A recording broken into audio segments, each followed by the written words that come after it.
ayat misalnya Allah mengatakan bahwa yang sebelumnya sampai bahwa dia harus begini bahwa maksud dan dialah juga Allah yang mengetahui apa-apa yang ada di dalam hati dan apa yang kemudian turun dari hati.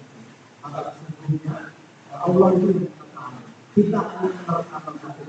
Maka ketika tanda-tanda itu kemudian kami mengatakan bahwa tanda-tanda itu adalah salah satu sesuatu yang turun dari hati itu adalah hujan dari mana yang bertahan akan kita ambil di sini positifnya dan kita berdoa bertahan juga menimpa pada kita. Bapak Ibu jamaah sholat bisa Allah Alhamdulillah dan dilama sholat yang berbahagia. Saya diberkati oleh panitia temanya adalah jadi temanya tentang kosmopolitanisme dalam ayat-ayat Al-Quran dan konstitusional. Jadi kalau kita mengenal kosmopolitan itu sesuatu yang kalau secara etimologi secara etimologi itu bukan sesuatu yang berasal dari Islam, bukan sesuatu yang berasal dari Arab. Kalau kita menjadikan sebagai Islam itu adalah dari Arab. Maka kemudian Masehi kosmopolitan itu sudah dikenal sebagai bagian dari sarana untuk saling berkenal, saling berinteraksi antara warga di dunia sebelum Masehi. Bahkan kosmo itu kan global.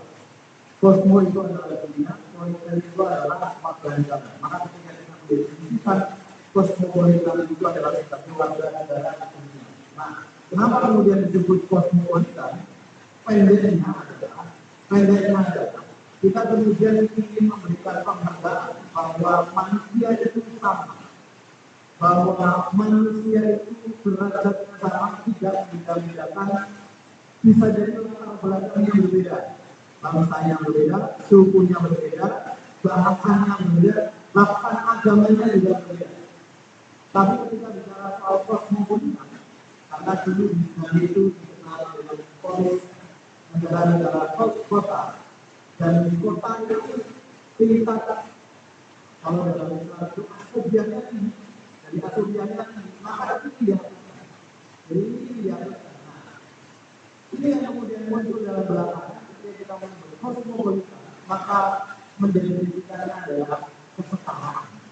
Kosmopolitan berarti tidak ada pandangan yang sifatnya rasis. Kosmopolitan berarti kita mengakui adanya toleransi. Itu politik. Makanya pengakuan itu dalam konstitusi sebenarnya itu.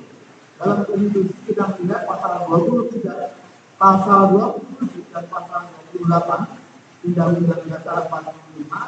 Kalau yang dalam pasal 27 itu setiap warga negara bersamaan kebebasannya dalam hukum dan pemerintahan itu memiliki kedudukan yang sama. Setiap warga negara. Bahkan kalau dalam pasal 28 setiap warga negara memiliki kebebasan. Kebebasan itu bisa berpendapat, kebebasan itu juga untuk menyatakan idenya, gagasannya. Saya secara lisan maupun secara tulis yang itu semuanya tidak membedakan sukunya dari mana, agamanya dari mana, gendernya apa, maka negara memberikan penghargaan dan pengakuan yang sama. Jadi kalau dalam konstitusi kita, walaupun kemudian dalam faktanya kita melihat sesuatu yang berbeda, dalam kenyataan kita melihat sesuatu yang berkebalikan. Misalnya dalam soal hukum, ternyata hukum itu yang seharusnya itu pisau kebalik, yang terjadi adalah pisau beneran itu ya tajamnya ke bawah, tumpul ke atas. Kalau ada pemilik pusat-pusat ekonomi, pemilik modal, maka hukum itu tumpul negosiable.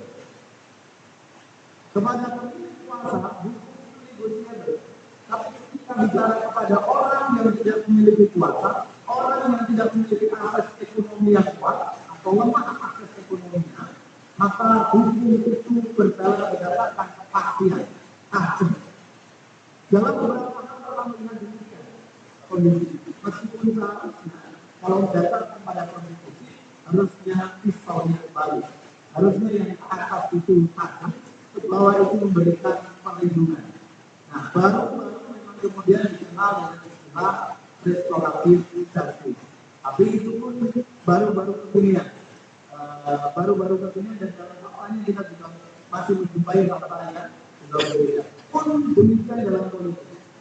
Dalam politik, ketika kita tidak memiliki akses kekuasaan yang cukup, jangan rasanya kita melihat orang yang bukan siapa-siapa bisa menduduki kekuasaan politik tertentu untuk mencalonkan anggota dewan, baik tingkat kabupaten, provinsi, pusat, dihitung saudara, Anda harus memiliki modal berapa? Karena sekarang transaksional, kalau dari modal yang tidak susah, dan kalau ada sekali lagi itu ya fenomena, yang namanya fenomena itu bukan hal yang jumhurnya, bukan hal kesepakatannya, bukan hal kebanyakannya, tapi fenomena itu sendiri namanya fenomena itu. Nah, itu yang terjadi. Tapi sekali lagi, konstitusi kita sebenarnya menjamin. Jauh sebelumnya ketika kita kemudian mengisi dalam Al-Quran, maka dalam surah An-Nisa ayat 1 termasuk juga dalam surah Al-Hujr yang saya katakan tadi ayat 13, ya ayyuhan nas inna khalaqnakum min dzakarin wa unsa. Jadi wahai manusia, seluruh manusia, sesungguhnya kalian diciptakan dari satu.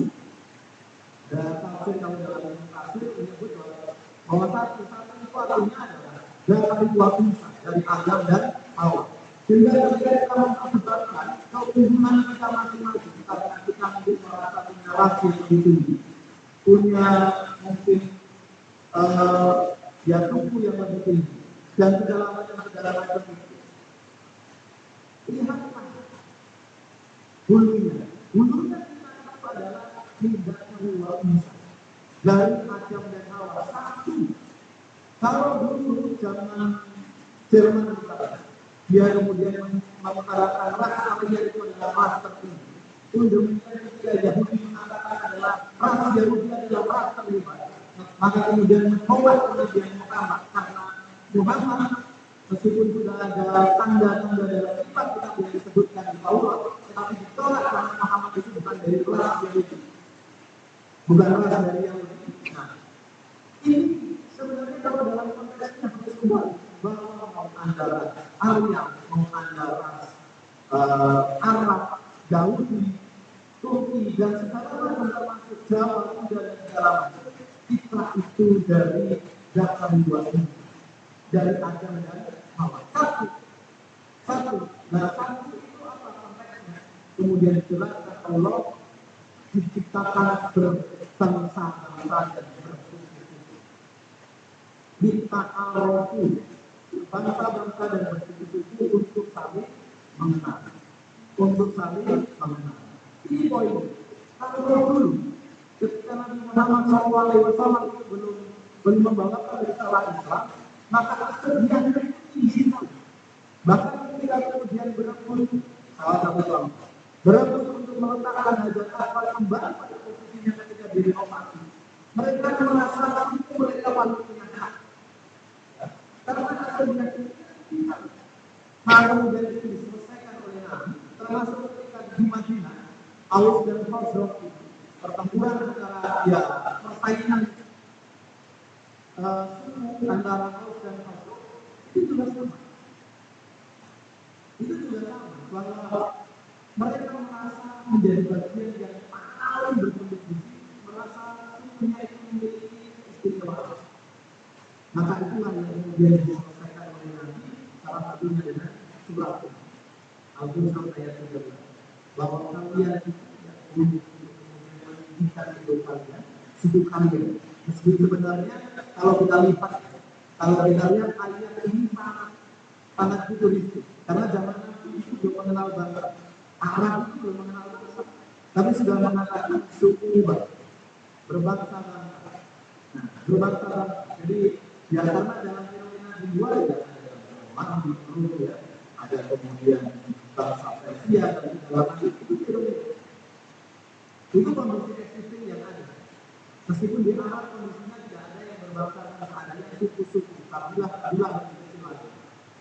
Sekali lagi ayat ini adalah lebih mendahului dari konstitusi kita yang mengatakan bahwa sejatinya kita itu sama derajat.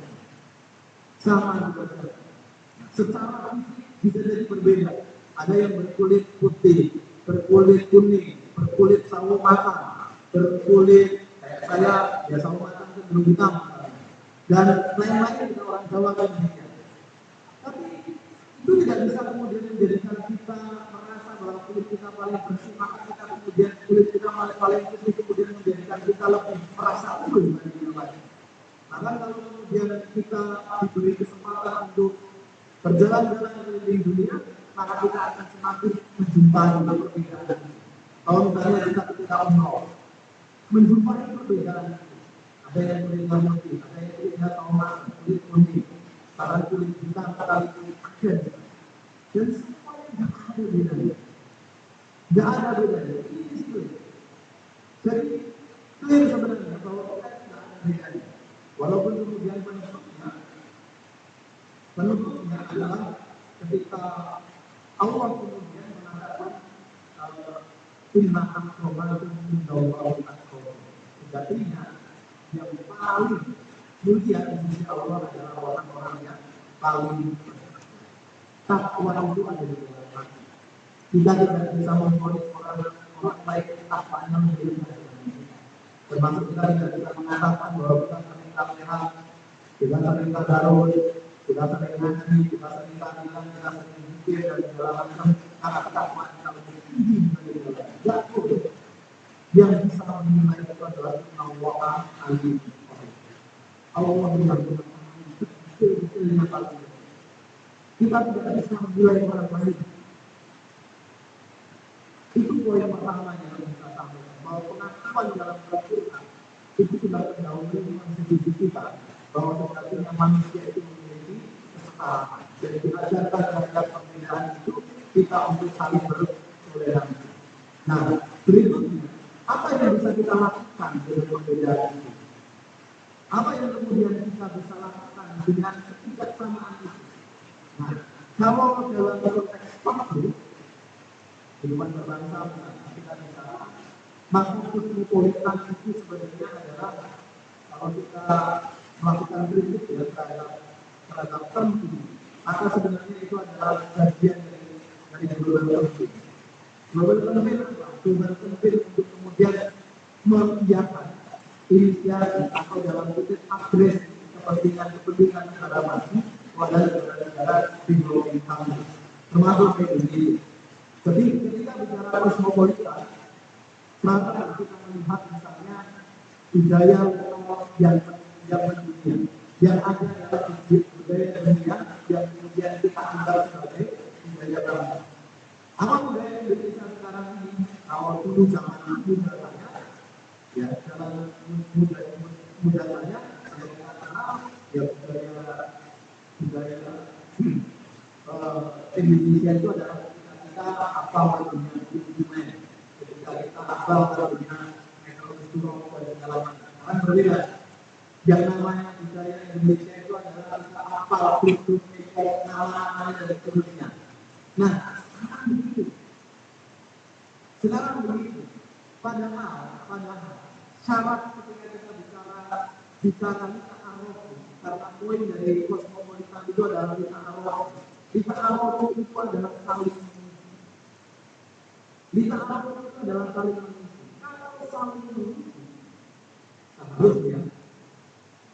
Kalau saling mengisi, seharusnya kita mengetahui keunggulan kita dan juga kita mengetahui keunggulan orang lain. Tapi pada prakteknya dalam pergaulan, kalau orang lain itu tidak punya keunggulan sama sekali, maka kita tidak menjadi mereka menjadi teman bergaul. Termasuk dalam konteks sebenarnya, kalau Indonesia dipandang tidak memiliki keunggulan sama sekali, kita sebagai warga Indonesia tidak memiliki keunggulan kompetitif, ya, untuk bersaing di pasar global,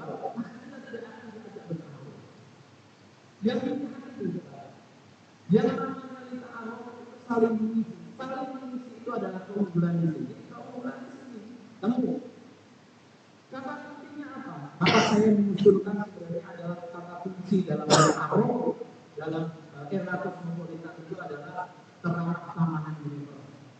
Ketika kita bicara keramah-tamahan universal adalah kita juga mengukur diri bahwa kita itu sebagai makhluk sosial pasti memerlukan bantuan orang lain, itu satu ini.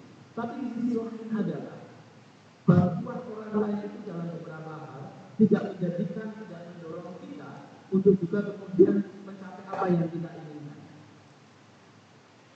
Maka dalam konteks kosmopolitan, Adam Smith kemudian mengusulkan the visible hand, invisible hand.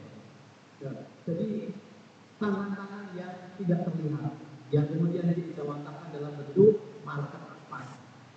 Kalau the invisible hand itu adalah innallaha alimun khabir. Allah seharusnya demikian. Itu poin. Seharusnya ketika kita bicara ta'aruf saling mengisi, ya ada keramah-tamahan universal bahwa dalam konteks kita sendiri, ketika kita bergaul dengan orang lain dalam konteks tatanan global, kita harus memberikan keunggulan kita. Tanpa kita menunjukkan keunggulan kita, habis. Kenapa kemudian ketika kita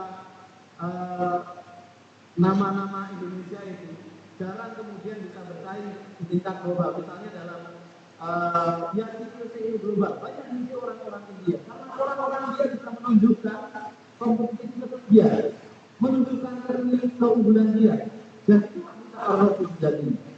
Dan kata kunci kosmopolitan adalah kita tunjukkan keunggulan kita. Masalahnya adalah kita punya keunggulan atau tidak. Itu kan masalahnya. Kalau kita kemudian menjadi orang-orang kebanyakan, maka dalam dalam kompetitiveness kosmopolitan, maka kita hanya menjadi penggembira.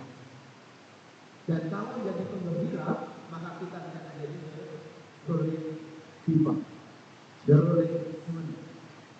Ya, kita penggembira itu ada dan tiada dari kita itu menjadi tidak dinilai. Padahal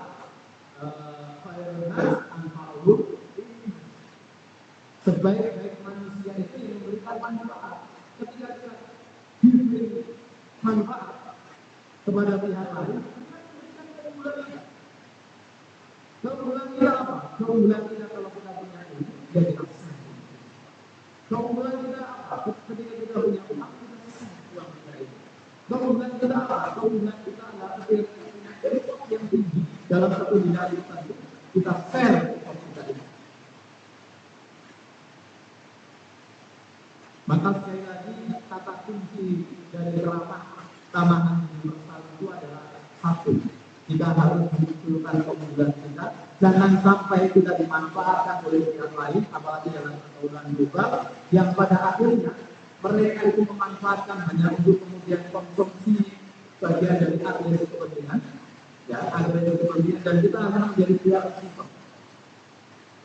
Yang receiver, yang keunggulan kita diambil saja, dan itu sudah terjadi ketika era kolonialisme. Yang diartikan kosmopolitan adalah ketika sumber daya kita diambil sebesar-besarnya. Keunggulan kita dalam sumber daya manusia dibawa ke Madagaskar, dibawa kemana dengan Papua. Ini yang harus kita selesaikan. Ini yang harus kita ubah. Nah, kata kunci yang kedua adalah kita sebagai orang Islam tentu tidak hanya melihat dari sisi materialistik. Kalau kita lihat dari sisi materialistik, maka yang namanya pergaulan itu adalah soal was dan begitu. Padahal pergaulan itu tidak hanya bicara soal was dan begitu. Tapi bagaimana kita menjadi silaturahim, menebar keberkahan, menjadi manfaat dalam konteks transenden. Maka dari itu kita harus yakin ada tangan-tangan yang terlihat yang bisa mendukung, yang bisa mendorong apa yang kita mau, yang bisa mendorong apa yang ingin kita capai. Siapa tangan tidak terlihat itu adalah Allah adalah Allah yang mengetahui bukan hanya sesuatu yang fisik kelihatan, tetapi yang detail yang ada dalam diri kita, yang detail yang barangkali kita tidak sama sekali tidak mengetahui. Dan banyak hal dan banyak hal. Bapak Ibu saudara sekalian, keberhasilan yang kita raih sejauh ini, sependek ini adalah bukan hanya karena daya dukung oleh orang-orang sekitar kita, tapi ternyata adalah ada tangan-tangan Allah, tangan-tangan Tuhan yang mendukung keberhasilan kita. Cukup sekian. Assalamualaikum warahmatullahi wabarakatuh.